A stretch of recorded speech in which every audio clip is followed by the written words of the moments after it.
আসসালামু আলাইকুম। আমি রেজওয়ানা হক রাকা, সিরাতুল মুস্তাকিম একাডেমি ক্লাস 4 এর ইংলিশ শিক্ষক।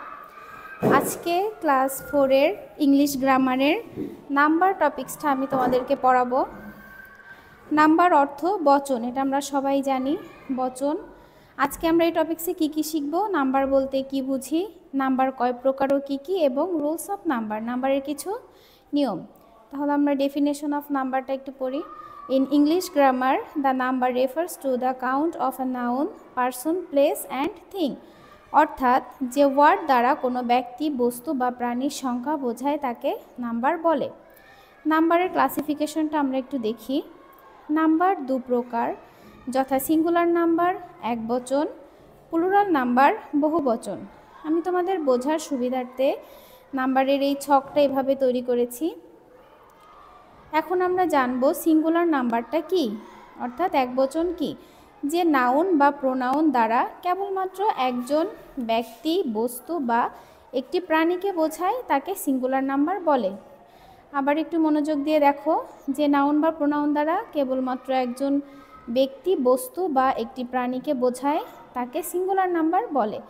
যেমন ম্যান, বয়, পেন, অ্যাপল ইত্যাদি। এখানে সবে একজনকেই বোঝানো হয়।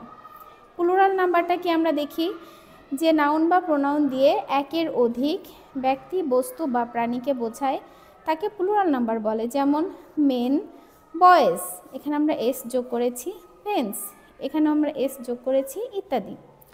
সিঙ্গুলার নাম্বারকে প্লুরাল নাম্বার করার কিছু রুলস আছে, সেগুলো আমি খুবই সংক্ষেপে বোঝার সুবিধার জন্য এখানে লিখেছি। দেখো, সিঙ্গুলার নাউনের শেষে এস যোগ করে প্লুরাল করা হয়। যেমন বুক, বুকের সঙ্গে আমরা এস যোগ করে বুকস, এটা প্লুরাল হয়েছে। হাউস, এটার সঙ্গে আমরা এস যোগ করে হাউজেস হয়েছে। আর একটা রুলস দেখো, সিঙ্গুলার নাউনের শেষে S, double S, SH, CH, X ও জেড থাকলে তার শেষে ইএস যোগ করে প্লুরাল করা হয়। যেমন অ্যাস, ডাবল এস আছে, যার সঙ্গে আমরা ইএস যোগ করে এসএস হয়েছে। ফেজ অর্থ টুপি, ফেজের সঙ্গে ইএস যোগ করে ফেজেস হয়েছে।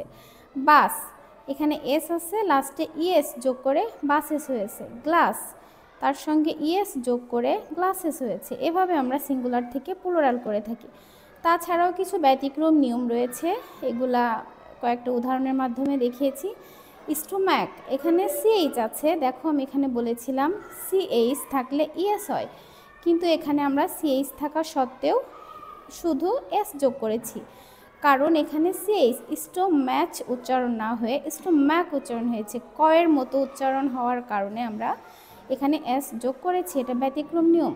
তারপর বেবি, এখানে বেবিতে ওয়াই আছে, কিন্তু আমরা আইইএস যোগ করেছি। কেন? ওয়াইয়ের পূর্বে কনসোনেন্ট, বি একটা কনসোনেন্ট লেটার থাকার কারণে আমরা ওয়াইয়ের বদলে আই দিয়েছি এবং ইএস যোগ করেছি। স্টোরি, এটার ক্ষেত্রেও আমরা সেম নিয়ম ফলো করেছি। তো সবাইকে ধন্যবাদ, এই রুলসগুলো দেখে বাসায় সবাই প্র্যাকটিস করবে। আসসালামু আলাইকুম।